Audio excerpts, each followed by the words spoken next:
Hey everybody, I'm here in between your parents' conferences and I've been playing with this new and exciting thing called Prezi. We'll see how it goes. Um, alright, so first we're going to talk about metals like we've been doing in class today. We'll have a little lab on it on Friday about the conductivity of metals.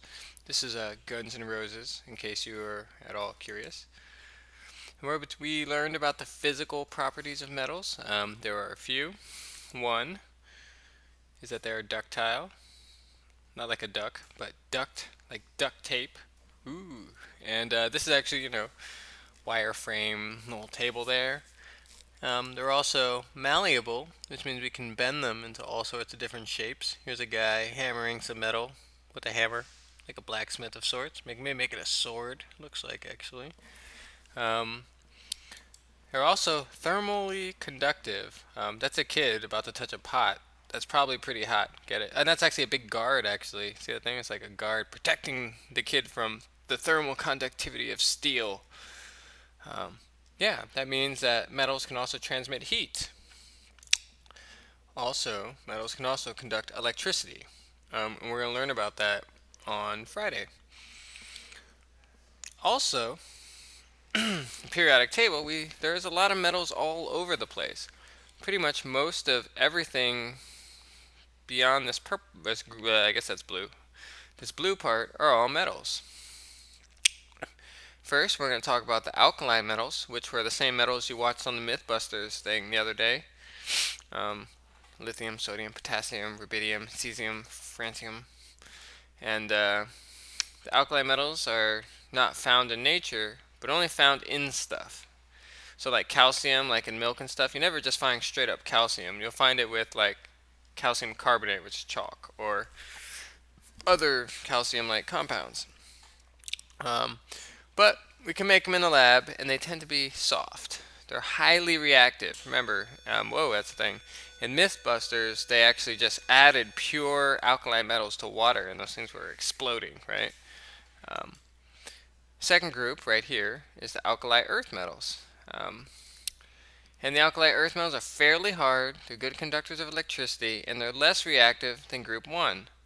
Okay, and here's a couple pictures of them right there. Here's a guy cutting one of them. I don't know which one that is, but with some kind of knife. They're really soft. Alkali earth metals are often used in explosives, like C4. You're probably wondering what that other guy is over there.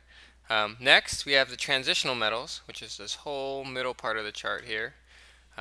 This has most of our old faves, like nickel, copper, iron, manganese, zinc, all those other ones. That's cobalt. I'm sorry, cobalt, copper, and all the other ones there. Um, just the metals and old most familiar like iron, copper, nickel, silver, and gold. Most are shiny, hard, and good conductors of electricity. Here's a guy with some gold teeth. I figured that would be neat.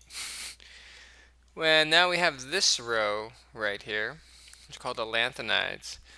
They're a really interesting group of metals we don't see very often, but there is one, this guy right here, neodymium, which is one of my favorites.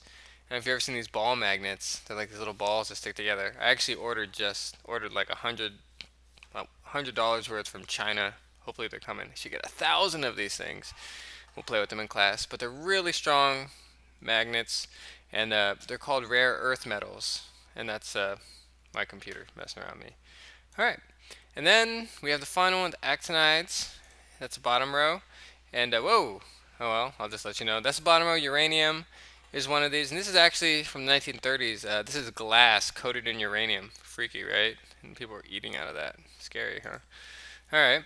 And finally, how are these elements made if they're all synthetic, right? A lot of the elements on the bottom of the periodic table and the very bottom we can't even find and dig up. So we have to make them in the lab. We make nuclear particles crash into each other to produce new elements. We do this in these things called the particle accelerators. There's actually a particle accelerator at Stanford that you can go check out if you're in Stanford. And that's pretty much it.